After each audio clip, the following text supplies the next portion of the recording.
It's Whitney. And it's your girl Alicia. And this is the Luxe Hour Podcast. Join us weekly as we encourage Black women to elevate into luxury. Yes, ma'am. All right, we back for another week. We back. We're going to switch it up a little bit this week. Yes. I'm excited. So we're going to stick to our normal wine of the week, treat of the week. But we're going to get into some culture stuff. We're going to talk about things that are just kind of going on in the world on social media. Yes. We binge watched Harlem. So we're going to talk about that. Yes, honey. We're just going to get into a lot. Without further ado, the wine of the week. Yes. All right. Alicia, could you hand it to me, please? Absolutely. Oh, okay. I'm excited about this one. So this is by a brand called Oliver. Oliver Winery and Vineyards. It is a cherry Moscato. This something tells me this is for all my girls who was Japanese cherry blossom girls. Yeah, you know what I'm saying? Like some people was peach. What was it? What was that pink one? Sweet pea. I was sweet pea more so than Japanese blossom. I was a Japanese cherry blossom. Really? It's Everyone else. It's the intensity for me. You know, I be needing a little kick to my own. It's true. It says that it's bright, sweet cherries meets our tropical, bubbly Moscato. Oh, this one sounds exciting. The blend is Moscato wine and tart cherries. It's sitting at 6.6% alcohol by volume, so it's not very strong. Yeah. The back says this is a sweet, tropical Moscato balanced by bright, fresh Montmorency cherries. Spell check. A hint of spritz finishes every sip. Oh, so it should have some bubbly to it. And let's see. Let's get right to it. Do you have the corkscrew? Yes, I do. Be right back.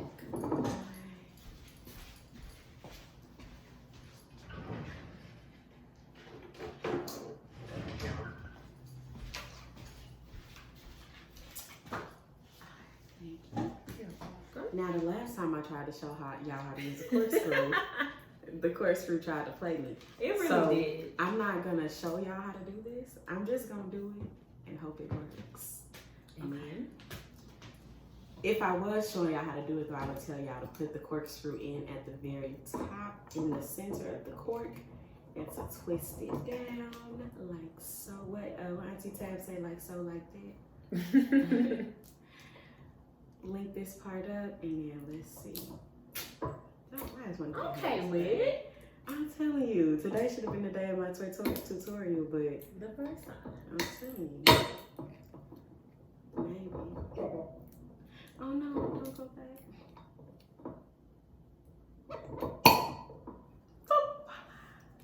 Okay. Voila. All right, Alicia.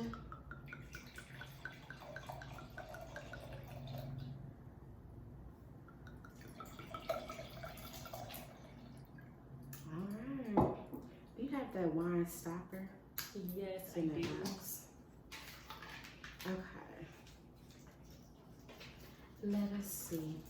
And of course, my nails aren't going to be great. So we're gonna put that in there, and then we can pop that back in the ice bucket. Okay, let's get to it.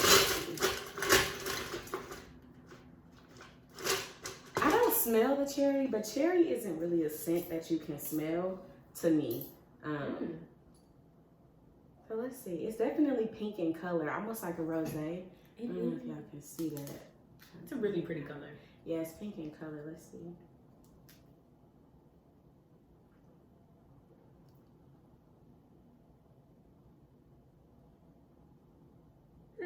What do we think? It's a second sip for me.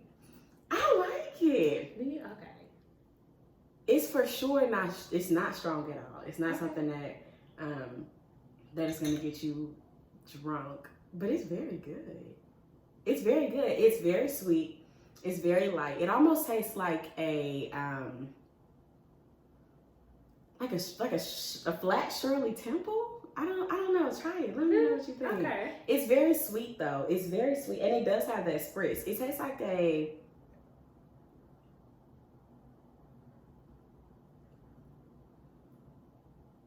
I don't know how to explain it. You try it. Maybe you can do a better job.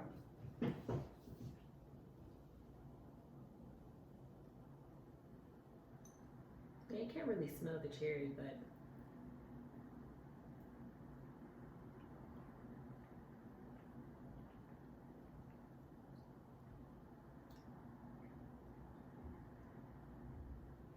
okay, now I can taste a little bit of a cherry note, but it's deep in there. It is so deep in there. It's really sweet. So again, it's what you expect from a Moscato. You definitely taste a little bit of spritz, which I love. I mean, what I would say about it is I love the taste. You can barely taste the alcohol. It's definitely, what was it, 6.something%?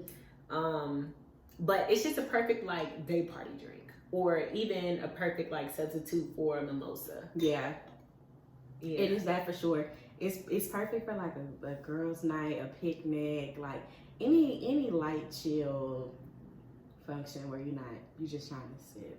It's a good literally you want to sip and you don't necessarily want to feel it. I think that it's perfect for that, but it's a really great taste, and I think the bottle looks pretty. It would look great on any table. The bottle does look pretty. Something like a picnic or nice little girls' day, just a nice day vibe. Yep. Okay, I like that one. All right, Oliver. We'll see if we find another wine from that brand, but that was pretty good. Especially for it to be a Moscato, it's definitely a classic Moscato. It's just got that cherry in there, so yes, I do like very it. Interesting. But it's deep in there. That note is pretty deep in there. Like I had to really let that note sit, and when I really had to let that flavor sink in after I swallowed. Yeah, so. for sure. All right. Oh yes, one of our favorite parts. Okay, treat of the week, guys. And for those of you who don't know what that treat of the week is that we do every week, essentially it's what luxury that we indulged in for the week. So, you want to kick it off with? Sure. Tell the people. So for my treat of the week, one of my guy friends, dear friend, bought me a picture, and it was very pretty, but it did not match anything in my house. So I took this as an opportunity to just redo my bathroom. So I painted the picture, repainted the picture. I went to Michael's and got some paint. Repainted the picture so that the background of it matched. It's like a picture of a black woman. Yeah, she's a light-skinned woman. She has long curly hair. Her eyes are closed. She's kind of looking down, and she has a flower in her hair. But it had this bright blue like background. Yeah, and then she had like a bright red flower. So I painted the background. I painted the flower so that it made her a little bit more neutral. It looks gorgeous. But then I just had to redo my bathroom to match. So I redid my bathroom. That was my luxury of the week. I got new rugs, and they're so cute.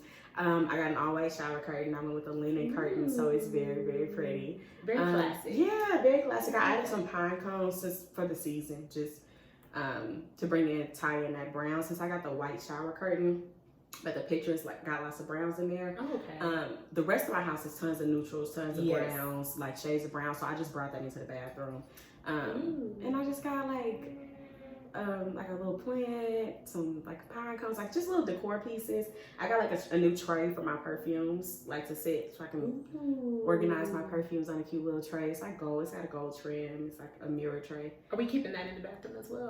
Yeah, it's in the bathroom. Yeah, I basically took everything that I use with my nighttime routine. So it's my facial steamer and my Bluetooth speaker, all of my perfumes, and I just arranged them on this tray, on this gold tray. So it just looks really pretty in there. It looks very neutral, very crisp. It's like a nice powder tray. Yeah. A nice refresher tray. You got it. What I'm hearing is revitalization. Yes, ma'am. Yes, ma'am.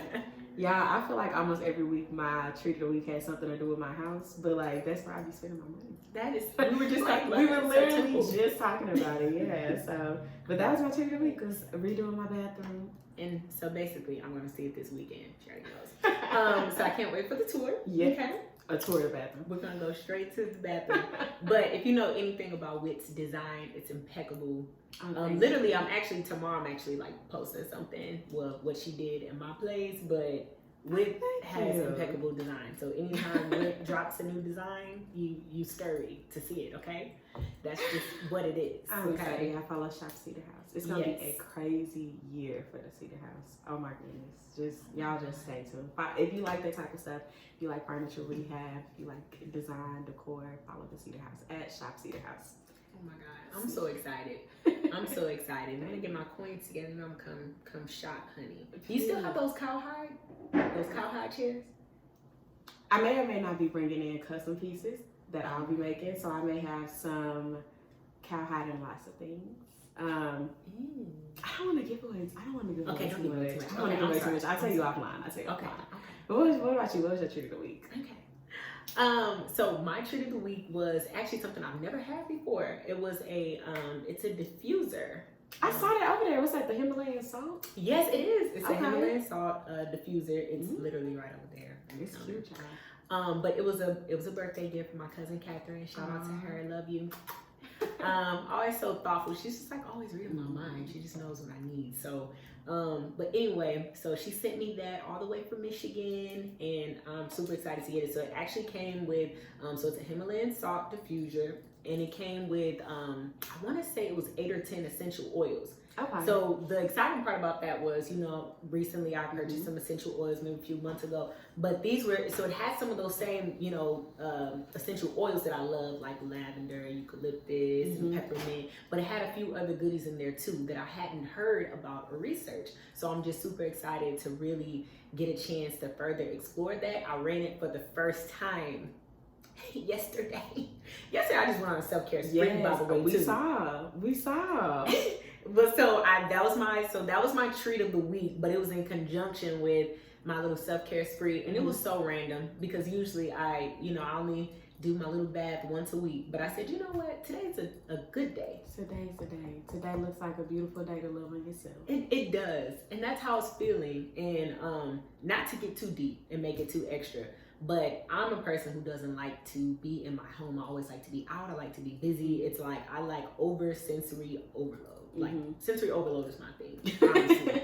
And I'm just extremely extroverted in that sense. Like I just love to go. I get my energy around people. But I think the older that I get, and also the more that I love on myself and am in tune with myself, I'm really just starting to value and appreciate and desire, like yearn to be in my own presence. So yesterday, I ran my diffuser, honey. Then I had a facial steaming session with my essential oils, and then I did my hair because my hairstylist, Jazz B Styling, Lil C, she just had her baby, so I'm having to make it work without her. Congratulations, Jazz.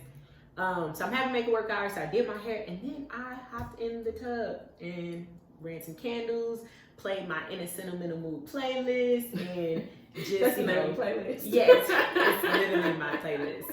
Yes, and then I just had I had a little bit of wine, and that was it. But the diffuser kicked it off, and that's what I was like really excited about. That's something new. Yeah, so that was my treat of the week. I've heard that those are good for purifying the air. Yes. Yes. Well, that's some good treats. Some very good treats. So we're gonna do something a little bit different this week. So we saw a few different stories in the media. How to summarize this up, right? How to lead into this? We saw a few different stories. The text that you sent me. It's a perfect tie-in. Well, pretty much at this point we're exploring all options. You sent me a text about yes. That's a good title, exploring all options. So are we gonna tie this into Harlem, or are we gonna unpack Harlem by itself? Let's start with Harlem, and then we can tie in the situations to why we use them. So essentially, we binge watched Harlem, and if you're not familiar, Harlem was it Amazon Prime? It's on Amazon Prime. Harlem is on Amazon Prime. It's a brand new show about the lives of 4 Black women who live in Harlem. And they are young, successful, beautiful Black women who are dating, who are looking to settle down, or who are just exploring different potential mates in life. Yes. And it's really just about navigating their careers. While navigating their careers. And it's really just about their journey. So there's 4 different characters. They all kind of have their own storyline. But one thing that we noticed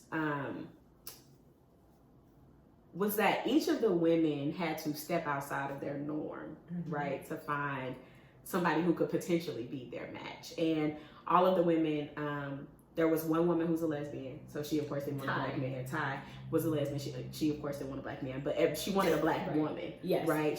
They all wanted to be with a black man, with the exception of Ty, who wanted to be with a black woman, who was married to a black man. Which yes, she was. We'll tie that in. And almost got engaged with a black woman, but you know. Yes. And so we start to think like, why is this, right? And I'll read y'all the text that Alicia's talking about, I think. So we were trying to discuss what to talk about over the episode, and she was asking if we had seen Harlem, and she was saying that maybe we can like rebuttal the notion of struggle love, put a twist on our black women asking for too much. And so I said I like using that as a topic because it also sheds light on the fact that are black women asking for too much? No. But they are refusing to look anywhere besides black men to get their needs met. And if black men can't do it, they just can't do it. Black women are the least married because they're the least willing to go outside of their comfort zones for love. And so that's what we're talking about. We're talking about busting out the comfort zone. So we talked about what it is to date an average man, right? What is an average man? X, Y, Z. Great, but even before then, we talked about realistic versus unrealistic standards. So this has been it's been piling up, right? And the general consensus that we have landed on is that you have to go where the love is. Yeah. And a very heartbreaking realization that I think a lot of black women are having is that they may have to go outside of where they imagine themselves going for love, right? That's not to say that they, that black men are not, there are not good black men, that they're not black men who are looking to get married, who are capable. That is to say that the ratio to the number of black men, the number of good people in general, right, that are qualified to be good mates is not in line with the number of people who are looking for mates, right? So the number of black women who are single is disproportionate to the number of black men who are of high quality, who are looking for the same things and who are available and ready to be married. So what does that mean? That means you have to look other places. So where are some of these other places? We saw one of the character, Megan Good's character, Camille. At least you have to remind me of the names. Yes. Camille she ends up dating a guy who's completely outside of her type. So she ends up dating an activist, like a nerd, and a super intellectual, or her intellectual equivalent. Mm-hmm. You know, her name is not Gretchen. What is the baby name? Which one? The light skin. Quinn. Gretchen. Oh, Quinn. Quinn tries everything. Okay, Quinn.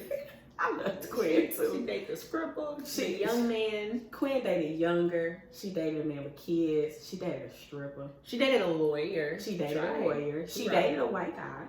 Yes. She dated a white guy. And then she landed on a woman. Unintentionally.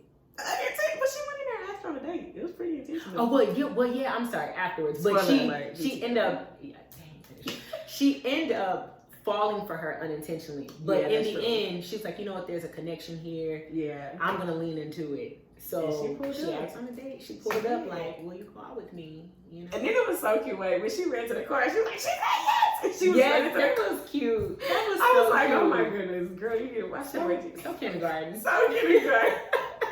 She said yes, Mom. She couldn't wait to open the door. So Quinn she goes out of her way by that. Ty, it's a white woman. Oh, white woman who gets her together. I'm talking about who read her for film. What was her name? I forgot what her name was.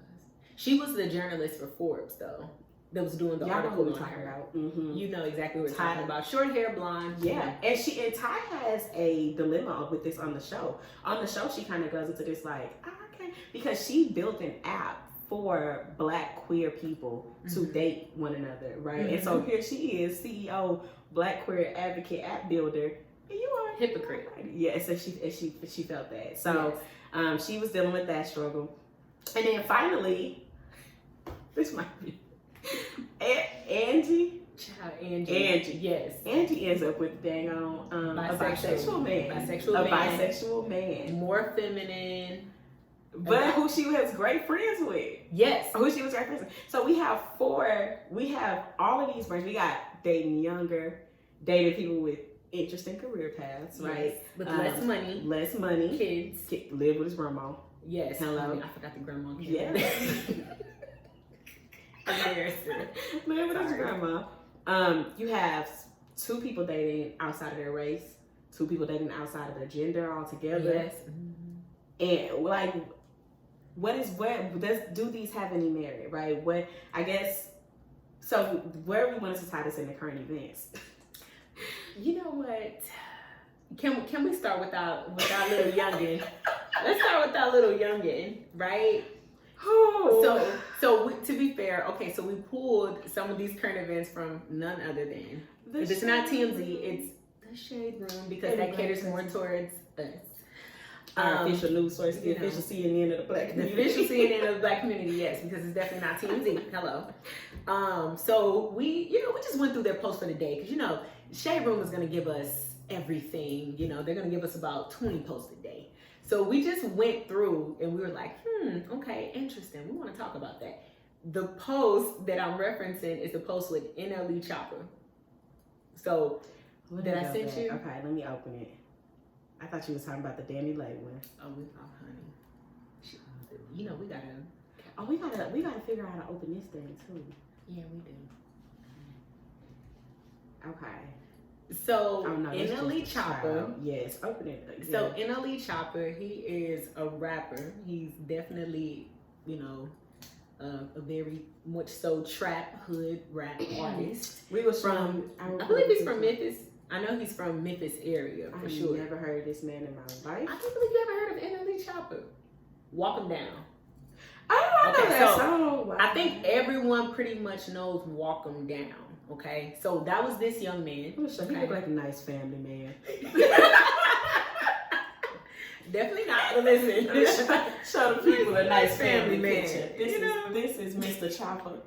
Yes, Papa Chopper. Now, what Mr. Chopper did, honey, when they posted him in the Shade Room, it was him a little bit more grown up. Okay. I'll show y'all Mr. Chopper adult version. The adult version, he's got the, tatted up from the stomach to the neck up, he cut his hair, so he's looking a little bit more grown-ish. Baby, what my girl Destiny trying to say, I like them low cut, low cut with the deep waves. Hello. Listen. So that's pretty much NLE Chopper. So we know him from being like a young, teenage rapper. He was pretty much one of like those rookies. So I don't even know exactly how old he is. I think he's like 21 to 23. He definitely is not any older than 23. Okay. But the reason why I'm even bringing this up is I said, you're looking kind of good. Now, come on, cool. This is right. Come on, cool. And the funny thing is, you would never hear this coming from me because, well, for me, it's outside of my comfort zone. Put in context for everyone else. So I'm 30. I'm 30 now, and I like older men. I definitely just don't date men younger than me. Dating a man who's 1 year younger than me is a stretch. You have to pull teeth for that. But anyway, when I saw him, I said, he's all grown up now. But he put on, I think one of his captions on the Shade Room is the sexiest man of the year or something like that. Yeah, and I just remember thinking, I was like, okay, he looks kind of cute. He's a cute young fella. But I just remember thinking in my head, I was like, oh my God, I would never entertain someone that young. But then I had a second thought, but would I? Would you? A lot of people end up falling for people or dating people who are significantly younger than them, right? Mm-hmm. I think it's because it starts to make less of a difference the older you get, right? Even like with me being 26, I look at people that I hang around. I have lots of friends who are 30 and between 30 and 35, and you don't feel 4 years older to me. I don't.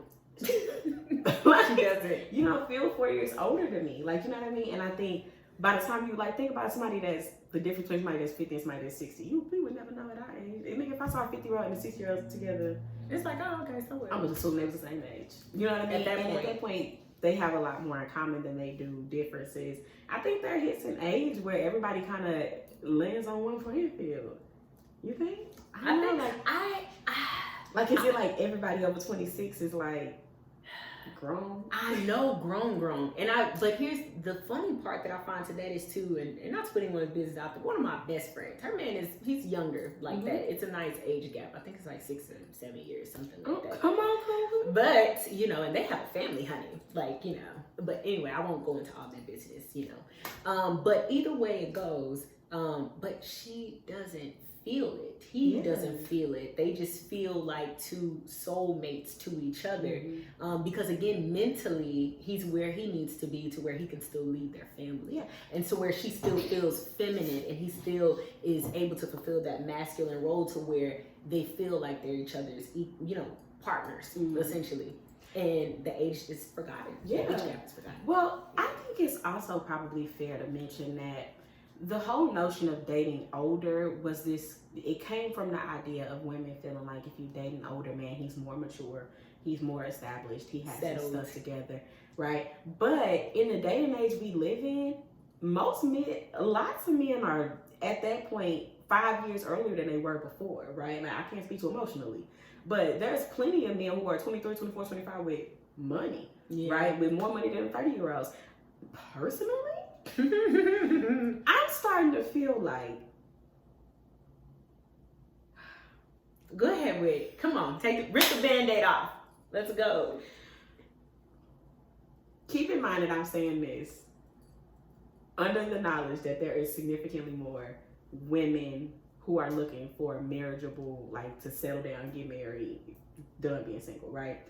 For a man to be older than 28 and unable, not even unmarried, unable to find somebody, I'm starting to think there's something wrong with him. I'm starting to think women should start being like, there's no reason.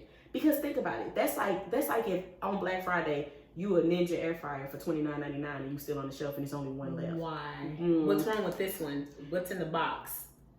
Let's because they always ask women that, right? Like men always ask women, why are you single? Why are you single? When in actuality, most women are single just simply because of the numbers game. It is. For men, though, why are you single? Because you get to choose. We have access to sex. Men hold the access to relationships and marriage ultimately. So the truth of the matter is, and I'm glad that you brought that up because I think that it definitely is just a numbers game. And I'm not just saying that because I'm 30. I'm very, aware of my bias. That's not it.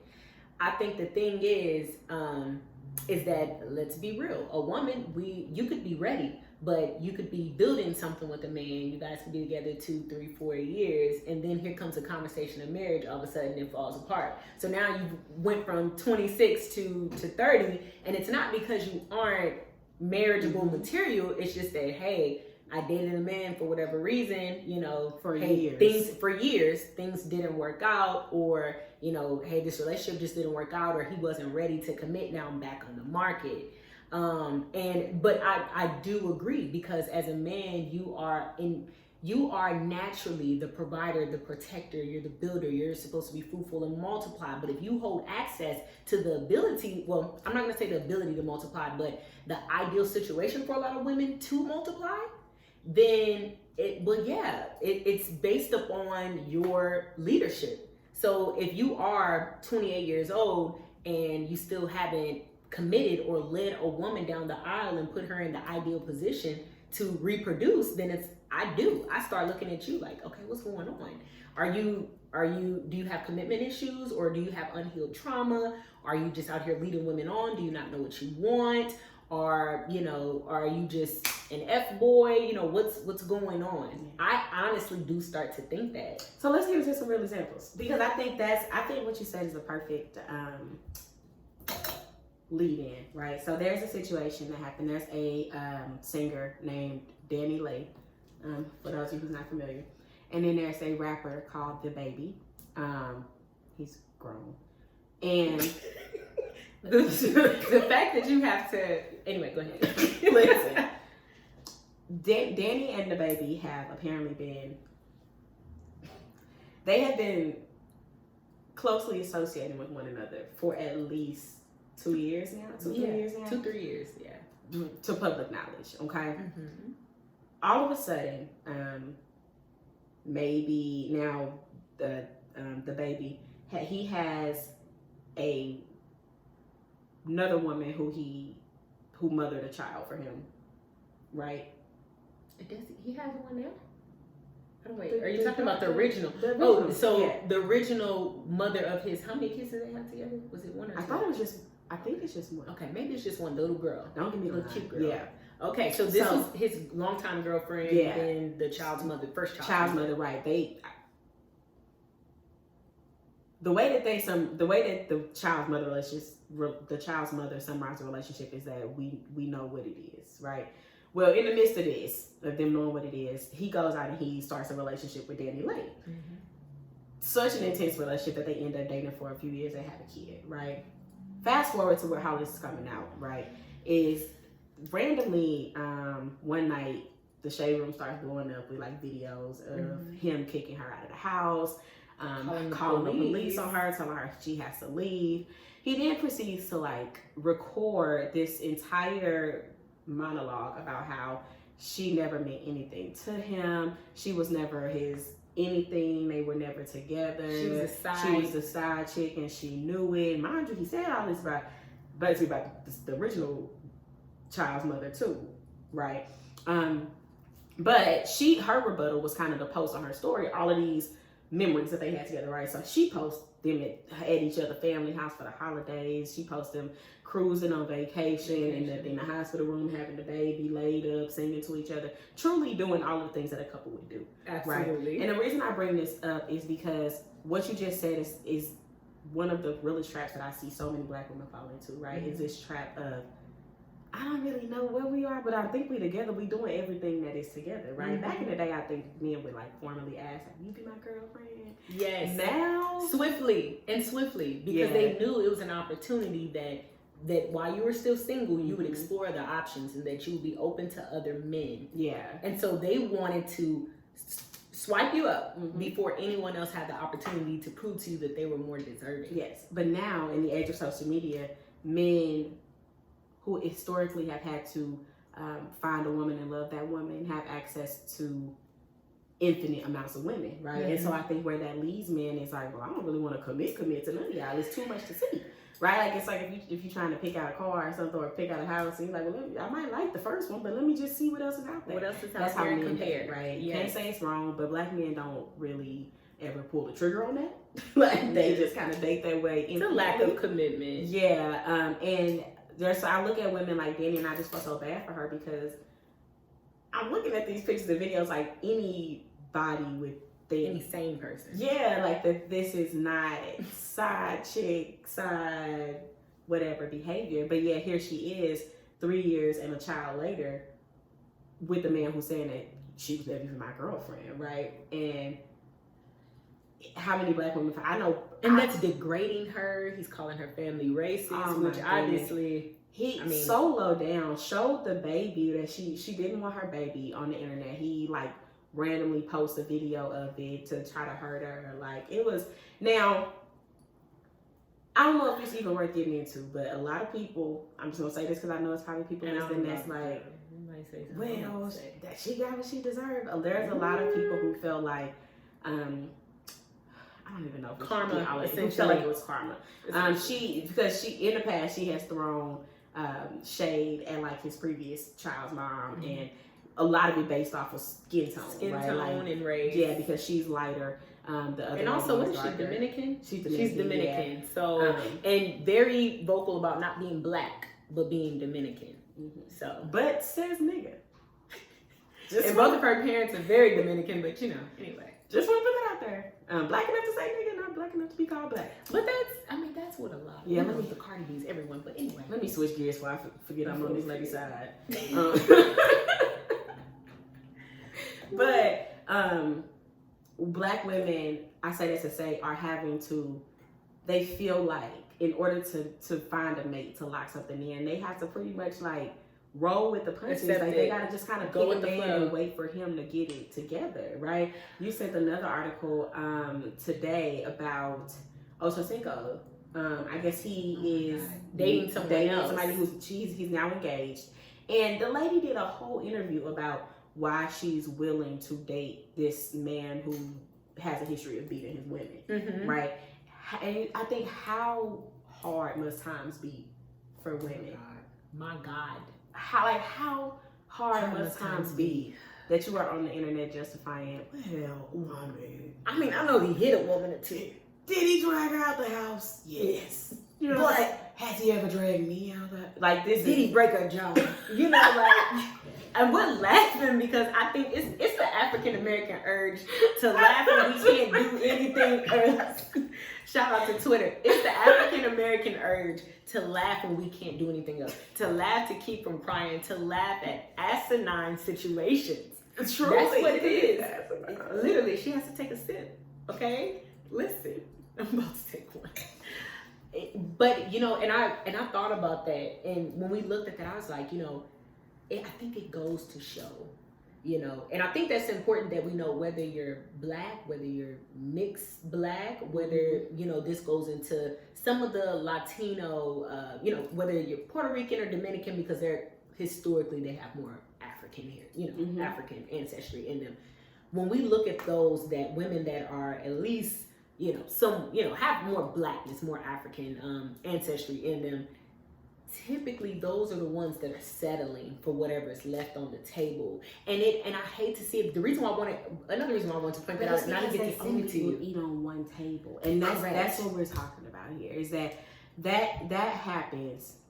The Danny Lays, the Ocho Cinco's fiance, Justine Skye put up a more today. Did you see that with about Gideon? But it's because we refuse to pivot. Yes. And at some point, black women have to not shun black men, right? Absolutely. Not say black men can't do it if a black man can't offer, but it's not that. It's to say I'm open to love from wherever it comes. And you don't have to degrade or diminish or devalue yourself to get it. Yeah, yourself. You know, to get that love, and you don't have to do that to black men if you decide to seek the love that you deserve elsewhere. Mm-hmm. You know, and I think that's always been, you know, black women's argument to men who, you know, did date outside their race and then turn around and devalue black women in the process. But just be open, because again, I think that it's a sad case when we get to the point to where we'll accept anything and we'll justify it. We will justify it. We will go do interviews. We will make long Facebook posts. We'll have all these pick-me statuses and thoughts, you know, and philosophies and beliefs. And we'll try to, oh, well, hey, pick me. I'm one of the good ones. I'm one of the ones that'll kind of let you do you and give you free reign. And what we're saying is, hey, I'm desperate for any man, any black man. Please. Yeah. That's what it translates to me. And I'm also gonna bring this. I'm gonna bring up two more things. Bring it up. Firstly, I'm gonna bring up. Literally, I rarely engage with people on Facebook, but it was a post about the story on. It was like a random situation. I guess I forget what you call it. Essentially, it was just a made up situation in which the woman made $400,000 a year. The man made $44,000 a year. I saw that. Did you see it? And, you know, she's a neurosurgeon or whatever, and he's a some type of worker, and they get married. She paid for the honeymoon. You know, she's a breadwinner. She supplies most of the financial needs. She's a financial provider for the family. And then so this guy, you know, on my Facebook, so I don't even really know him, honestly, but he posted, he was like, thoughts. And so normally I don't even go into it, but I just felt compared to share. And so I was just, you know, saying essentially what a lot of the things we said here. Well, you know, inherently, scientifically, we are naturally wired. A man is wired to be more masculine, and a woman's providing, a woman is not. So ultimately, yes, you will resent each other in the end, and that will create chaos and the eventual breakdown in the situation. So for me, am I going to participate in it? No, because I'm not going to put myself in that position, because I am a naturally feminine woman that is also traditional, that desires a naturally masculine man that is also traditional. So for me, it doesn't work, but do you? But just scientifically and psychologically, it's not going to work. Yeah. It's not sustainable. I didn't say it wasn't going to work. I said it's not sustainable.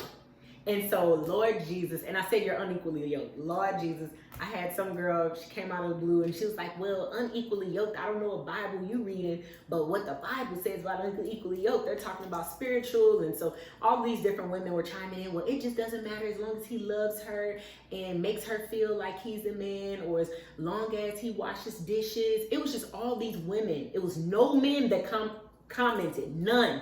but it was about 15 women that just jumped in. Girl, you know, hey, it's all about love at the end of the day. Money doesn't matter as long as you respect and, you know, whatever each other. And I was just like, look at this bullcrap. And I felt sorry for every woman on that post, not from a condescending standpoint, but truly from a place of, do you know how traumatized and desperate and unyielding that we have to be to get to the point to where we are literally psyching ourselves out to believe some notion or narrative that is not sustainable. Yeah. A woman cannot play a masculine role, or she's not meant to play the provider role or a masculine role in a relationship just to have. And why should you want that? Just to have love. Why should you want to play a role that you weren't actually meant to play? What did you just fall in love with him? Okay, so hear me out. So I'm not saying this from my perspective, but I do know, I know a woman in real life. Really? In real life. And when I tell you powerhouse, she is a career woman. Like, okay. She's in finance. She is super committed to her career, to growth. Like, she has literally an Excel sheet with all the companies that she want to work for that she made in college. Like, she don't play. She started like social media, like a social business, encouraging other Black women on how to get into corporate, be big in corporate, do their thing in corporate. She wants a man who will do the home stuff. She don't like cooking. She don't like cleaning. And so I was watching Think Like a Man. Now that could be the only way that it would work. Yeah. Is if you have a more masculine or career-driven woman that desires and that. So that's and what vice I was versa. Gonna say. I feel for the men because I really feel like women are split 50-50 on this, right? I truly feel like, because when I read through Twitter, all the women are saying, they feminists. They're saying, I want to be equal. I want to pay half the bills. I don't want to be indebted to him because he pays for me. I want to keep my career. I don't want to stay home and raise the kids. Do you think they really mean that, though? I think they really do. And I say that because my mom is like that. And my mom is truly, she's a powerhouse woman. She's with her career. She's about her money. And she loved my daddy, but like my daddy, he owned his own business, do his own thing, but my mama is about that corporate career life. And there are a lot of women who are driven like that in their careers. And the girl that I'm talking about, and she says all the time, like, I hope I find a man who's okay with, like, you be at home with kids and stuff, like, because I don't want to give up my job. Her career is what she's invested in, right? And I think the new phenomenon is, this just happened with the times. This is the first time in history where women can have careers, right? When you think about things like even 20 years ago, 30 years ago, before World War II, before men had to go off to war and women had to get in the factories and start making the weapons, women were not allowed to work. Mm-hmm. So in this small 40-year span, women have not only become allowed to work, but they've developed careers that they love. They're artists, they're writers, they're builders, they own their own businesses. And they're like, well, hold on. I don't want to let go of the bag. I come across a lot of women that don't even want to have kids, that are like, I don't want kids. You know what I mean? Right. And so I think a lot of men find themselves in a position where literally you never know which woman, like half of the women are like, what you saying, I can't pay for myself? And then the other half is like, you saying I got to pay for myself? You know what I mean? And it's like, which one y'all want to do? Only reason I say that is because I saw that post and I was thinking like, so I'm thinking like a man, Steve Harvey said, if you make $100,000, does he have to? And I was like, yeah, right? Like, yeah, I want you to match where I'm at. And some women are like that, but some women are like, I want to have a family, but I know that I don't want to be the one to raise some kids. And if you want to do that, I don't know, I always think about her because she was such an anomaly to me, and now I see women like her all the time who are like, I'm not giving up my career for no man. So, and I feel that, and I know that is true, and that's also something that I had put in the little thing. I'm gonna have to just tag you in the post, literally, so you can see what I wrote today. Anyway, but that was something I put in there. I said, unless I think that if it is a case to where you are a woman who is, more masculine in that aspect of you want to be the provider, or you don't mind being the provider, or you are more career driven and the man is, the opposite, then that can work. But $400,000 and $44,000, that's the specific example that I was giving. And so that's when I'm like, it's so far unequally yoked. Yeah. I didn't, in any type of way, I'm not saying, or I'm not trying to hold the connotation that, okay, y'all have to make the same amount of money. I got another one for you. I have an uncle who, his life dream is to be a comedian, right? He is the family clown. He never wanted to work. Like he didn't want to. You know what I'm saying? So I'm basically saying like there are men who truly don't have no desire to provide and don't want to and don't feel bad about it. I don't understand why that's part of our talk, right? Is women that's making $400K and you know that you want to be married but you don't want to quit your job, why not date the man dating $45K? Because is that not what Gwen did? She a trust fund lady, she dated a stripper. I mean, that is what Quinn did. Because but what I'm saying is, go where the love what is. I'm saying is, you have those anomalies, though. Those are, I feel like what you're talking about is an anomaly. Going where the love is. I think, but you know, but then again, one can make an argument, and this is how I personally feel. I think we've gotten to a sad place to where the bar is and a desperate place where the bar is so low. Yeah. And what I'm saying is, I'm not saying it's definitely not all about money, but it's not all about love either. Both, you have to have a balance. And it has to be somewhat equally yoked. I mean, daggone. 400,000, 44,000.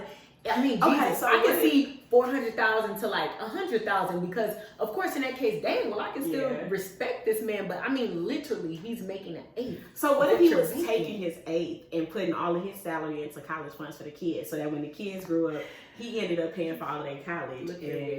It's too far, but I think it's too far, but that to be realistic. Yeah. And what I'm saying is, and I'm not saying it can't work for some people, but it's just my personal opinion that at that point, I think it has, for me, if I'm just being real about the situation, I feel like oftentimes, and it's anomalies where it's not, but oftentimes it does. It comes from a point of desperation, because again, I think the bigger problem starts to come into play because at the end of the day, there's gonna be it's only a certain type of man who's a grown man who's okay with being taken care of, and not only just okay with being taken care of, but okay with being taken care of by a woman, right? Mm-hmm. Like there's only a certain type of man.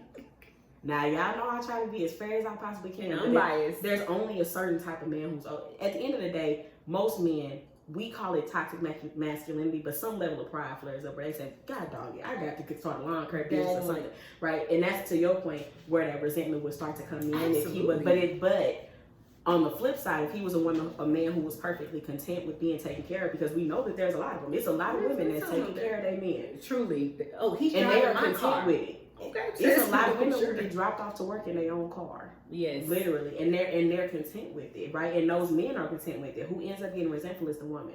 Because eventually she's like, well, you can't help me with nothing. You don't want to help. You might not make the money, but you can do other stuff. You can clean the house. You can cook. But a man that doesn't want to do his part, don't want to do yours either, is the problem. Now, that's not taking over across some rare unicorns who are just more feminine men who they like to cook and clean and take care of the house and they happy being a stay-at-home dad. But I mean, that's one of those things. Should black women be open to dating men who earn less than it if they are exceptionally high earners? If you making $400K as a president's salary. To be absolutely fair on that, I think that you should be open in all aspects. But for some reason, daggone it, black women, and I'm gonna call it out. No, because how can we be open to a man who's earning significantly less when a lot of times we're gonna resent him anyway, because a lot of us are not earning $400,000. So that means we're making like 80,000, he making like 30, and we don't really have enough money to make the ends meet when we have a family with this man. How is it that we can always find all these justifications for that, but we still won't date outside our race? We won't date outside our type. You guys continue to go after the rappers, the drug dealers, the club promoters, the the pretty boys. We continue to go after a certain type. What you say he had to be 6 feet fine and popular? 6 feet fine and popular. Literally. That's what we go after. That's your king? I was literally gonna say, is this your king? Is this your king? Is this your king? No. But we're quick to date someone, or we're quick to justify or, go outside of our comfort zone when he doesn't earn enough. But we just won't sacrifice how he looks. We won't sacrifice how tall he is. We won't sacrifice what race he is. Heck, in a lot of cases, we won't sacrifice his skin tone. But not go into what we was talking about with average. Are you basically now saying that now? Okay, so black women should date average men? No. Should they? No. I'm not saying that. What I'm saying is, daggone it. Like I think that somewhere. I think that yes, and I think that why is it so easy for us to consent to not being kept or taken care of, but we'll sacrifice, but we won't sacrifice anything else. Yeah. We'll sacrifice in that sense our femininity or a part of it or being taken care of. We'll sacrifice that. We'll take on being a provider before we date a guy outside of our comfort zone in the area of looks, character, height, popularity. Honestly, it's because we care too much about what our friends say. I'm gonna be honest with you.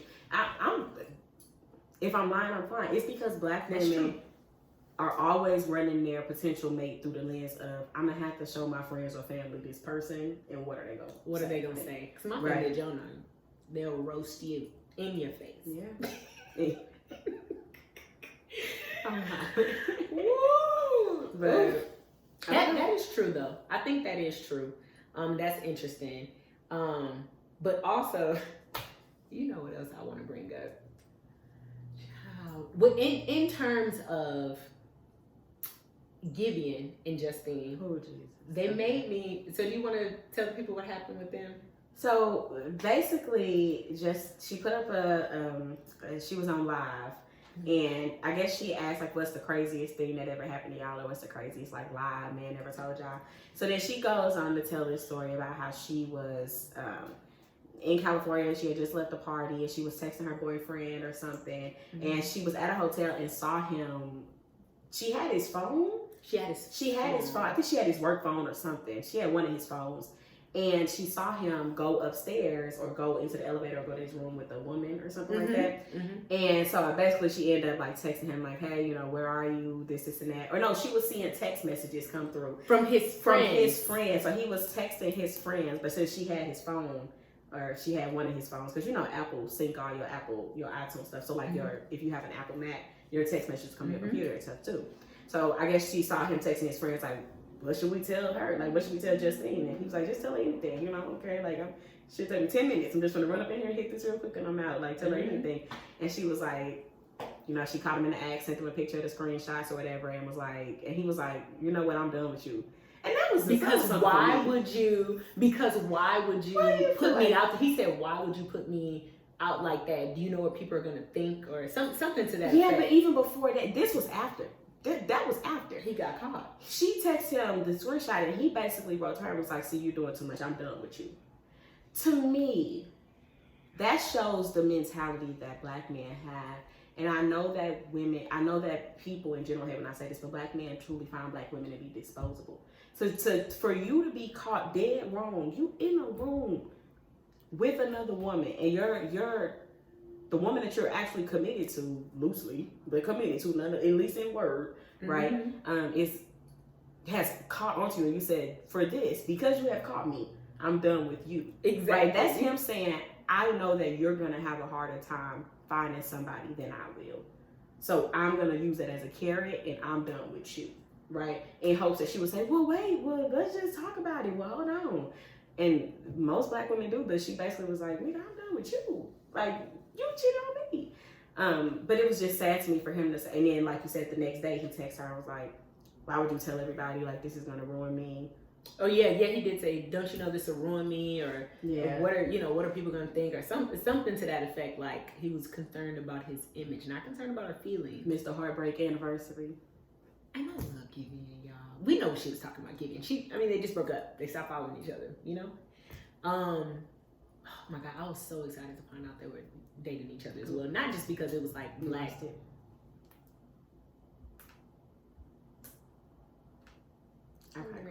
Not because it was just like black love and little chocolate love, and then also both of them are extremely talented, and but it was just like, dang, I thought both of them, they seemed to be, decent people. So it was just, unfortunate to see. And I think the part of that, this is what brings me to something I sent with earlier.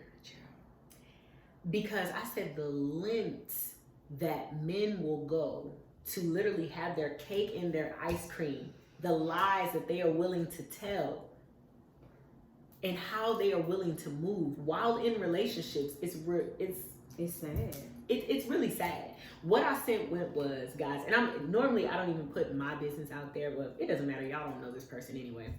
But so I recently met someone. Literally met them at my job. I typically don't even meet people at my job. Oh, okay? Jesus. And Lord, you see where I'm going? So I don't even typically meet people at my job, but we had great conversation.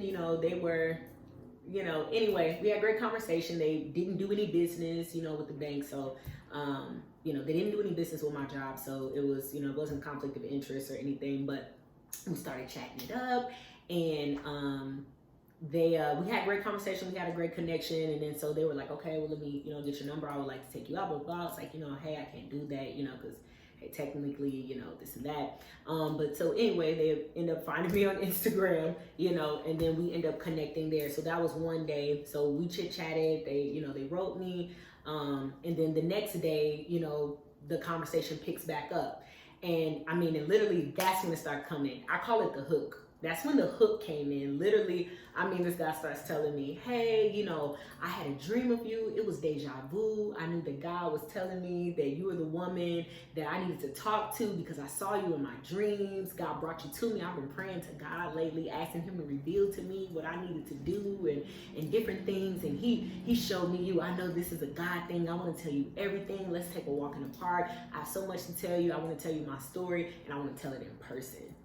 And I was just like, okay, antennas go up at that point, red flag, and then so anyway, I was like, well, I'm on lunch at this time, I'm on break this time, we can connect in. Long story short, we end up connecting. They FaceTime me right on time, so they're on top of it, they're just hitting back and forth. They call me, and I was like, hey, I'm still at work, let me FaceTime you in a little bit. So we get on FaceTime, we start chatting. Long story short, we're not going to get into the conversation, but guys, we do all this talking and he starts building it up. Okay, this is my life story, breaking down some very personal things that I was very appreciative of and honored to have shared with me. But here comes a caveat. This man is married, y'all. This man is married and has 3 kids and has a wife that he lives with. Well, they have a house together that they bought together.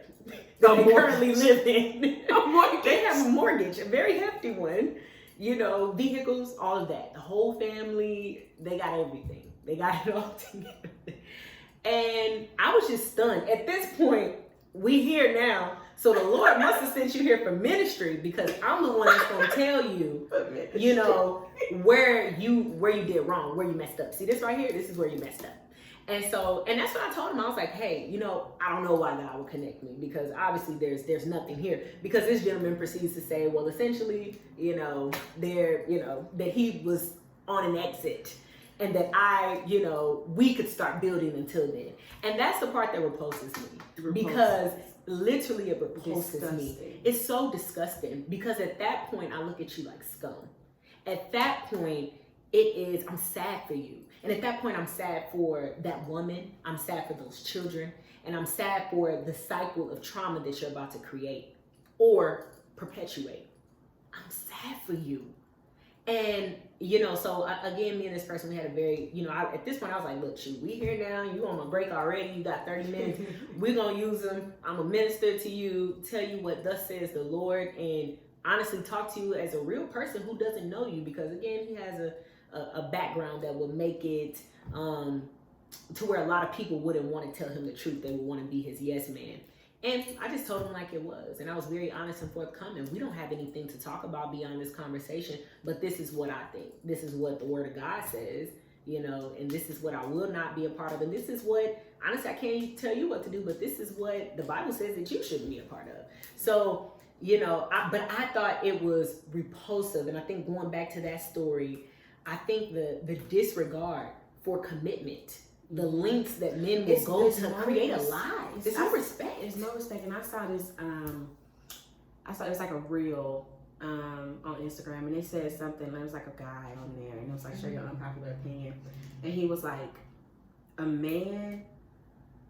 he was talking to other men, but he was like, the man who cheats on his wife is not loyal to you either. Oh, yes. That's the ultimate disloyalty. If a man will cheat on his wife, that man not loyal to nobody.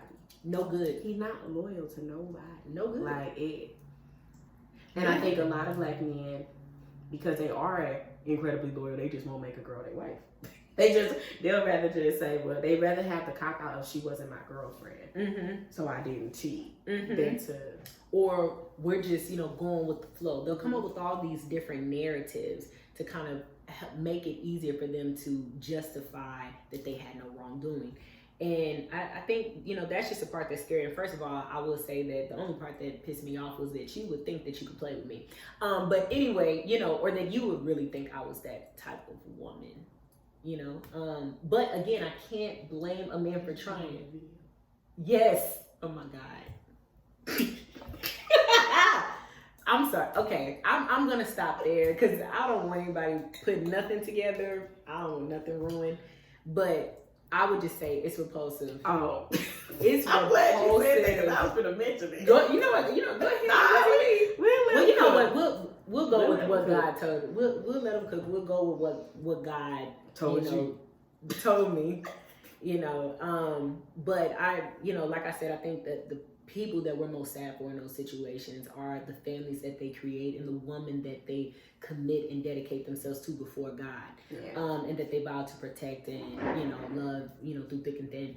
I think that it's just, but that's where we currently are in dating. Unfortunately, in a lot of cases, it's not every marriage, but a lot of marriages nowadays. Well, first of all, we have the highest rate of divorce we've ever had. I think it's 52%. They're extremely high, but that's because there is no true commitment. Or when those do, quote unquote, commit, they're always one foot in, one foot out. Because society, Instagram, Facebook, TikTok tells them there's someone else and she's better. And you can do better. You can choose something else. And to be fair, like I said, I can't even be mad at this young man for trying me, even though I don't think I give off any of those vibes. Because guess what? There are a lot of women who would have been okay with it for the sake of having someone. Or if they didn't have that wisdom, they would have said, oh, okay, well, if you guys are, wrapping up here, then, I'll just go ahead and step in. I'll go ahead and build with you. In the meantime, I know a lot that have. I'm not that type, so I can't, to woman, and I've learned grace. So in that particular scenario, I said, you know what? I won't take it personal because a lot of women would have been okay with it. That's just the times that we're living in. It's so predatory, though. That's so sick. Oh, my goodness. It is. And the crazy thing is, when I say if I had an Oscar to give this man, I would give it to him over Denzel. That's how convincing he was. That's how convincing. I mean, this man was at the gym sweating, y'all, running. Running because he used to be an athlete. Running. Telling me his life story and telling me how meeting me was deja vu. Disgusting. Only to never mind. To have a whole it holy matrimony. And I only bring it up, and I haven't even brought it up again. I only bring it up to share with you guys because it's relevant to what we're talking about. This is what we are seeing. This is what we are experiencing today. Yeah. And it goes right into what's being showcased right in front of our faces on the Black CNN, the Shade Room. It's right there in front of us. They're telling us what's going on. And clearly, by my example, it's going on. I don't know. I say Black women expand their palates. At the end of the day, I just think you gotta. I was a Black man. I'm a simp for love.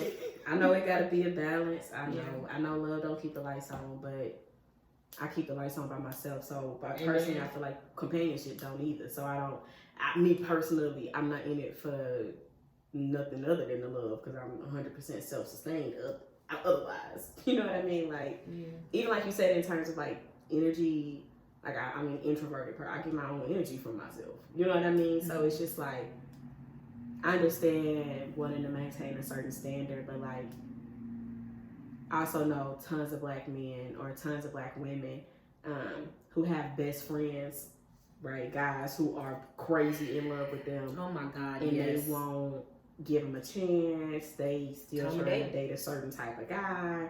And I mean, we shooting ourselves in the foot. Every time. We shooting ourselves in the foot. And at some point you gotta either go where the love is or you gotta make a good business agreement, but you probably ain't gonna be able to do both right off the bat. So I just think it's important for Black women to consider what it is that they're looking for. If they're looking for wealth and legacies, the security and to be taken care of, then for sure they want to be dating high value men, and you want to make sure that you are keeping yourself to the other races and ethnicities. Yeah, you have to. But if you're in it for love, right? I think wrapping up the Harlem topic, Mm-hmm. They all, if they wanted love, they had to go somewhere else. And that's, again, not to say that black men are incapable or that there's no more good black men. That's to say that the ratio is set up in a point that's not in your favor. In our favor, correct. And black women, and if you're looking for love, it shouldn't have to look a certain way anyway.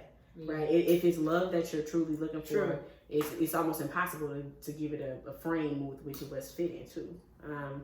So, I don't know. I think our good sisters at Harlem, I'm excited for season 2. Season 1 was really good. We binge watched it like straight through. But it was interesting to see the different routes that they all took. Yeah. Too. But Quinn, she had me cracking. What's she calling it? Okra? Okra, yes. When she's talking about women, she called it okra. Well, if you've never had okra, I've never been. I always thought that I like burgers, but like, what if I do like okra? And I say that to say okra may not be women, but every black, like women in general, have okra, and that is this whole other group of men that you could be dating that you don't get the time. That you don't get the time of day. Yeah. So, taking a lesson from my girls in Harlem is that population ain't set up in our favor. It's just not set up in our favor. And you have to explore. Love can be found anywhere. It can. He can be doing any occupation. He could be any skin tone. He could be any height. He could be any shape. He could be any weight. He could be in any stage of his life right now. He could be any age. You know, we have to step outside of that comfort zone. And I think that I can honestly say that I haven't explored all the way, but I have, and I'm still very open. Yeah. Like, you know, so again, I'm going to practice what I preach, and I would say the same for you, Whit. I would say you're very open. Oh, I'm wild. It has been very I was born like that. I've been like that since I was younger. I don't care. Personally, my friends know I got a thing for like old white men. I don't know where it comes from. I promise you. The instructor at the gun range. Girl. No, listen, he was fine though. That man was so, y'all, he was fine. This man looked like he drive old trucks in farms in the back of West Texas country. But he would shoot with precision. He was ex-military. Mm-hmm. He gave all the vibes. And at the same time, you know, he looked like 57, Caucasian, gray down, beard. And I would have rolled right off in that F-150. Hello. With the Silverado parked at the barn. Baby, I'd have been just starting that mug, milking cows. Shoot, I was telling the Lord anyway, I hope he send me a man that got a farm already so I ain't got to buy one myself. Because lately I've been wanting a homestead. Because I follow these people on Instagram, girl. They start these homesteads. And I'm like, rather than buy a house, I could buy a house with a bunch of land and I can get some goats, some chickens. So, anyway, that's my 2-year goal is to get some goats and some chickens and a homestead. So, if I find me a white farmer that already had that, I should make check in Anna and Melissa. Oh. Anna, Melissa. I don't just want to drive around my house. I just need to write on my windshield looking for a farmer. Girl, I'm just saying, girl. But anyway, open your books. Please do this. Open your books. Please. Let us know what y'all thought about Harlem. We're gonna talk about it on social media and stuff this week, but we want to know y'all thoughts on that show too if you watched it. I know. So how would you rate it at the end of it? How would you rate the show? Oh my God, I would definitely give Harlem. I would give it like a. It wasn't. You know what? It was well rounded. I'm gonna give it a 9. A 9. It was well rounded. Yeah. I feel like they touched every aspect. Pretty much, they touched a lot of different aspects in there. Yeah. It's so many spheres. Yeah, so they definitely did. I really enjoyed it. Clearly, I binge watched it. I know y'all did too. All right, y'all. Well, this has been another episode of the Luxe Hour Podcast. Thank y'all for joining us. This episode will be coming out the week of Christmas, so I guess we'll see y'all in the new year. I know. We'll probably take a week or 2 off because we're gonna both be traveling, going home to see family, all that good stuff. But we'll be back in the new year, and let us know if y'all like talking about current event stuff too. We'll be asking, but let us know if y'all like us just talking about culture stuff and all that good stuff. All right. I know. That's it. I know. Our first year. Well, it wasn't a whole year, but it was like our first, 12 weeks? I know. Our first, little, yeah. All right. Well, thank y'all for joining.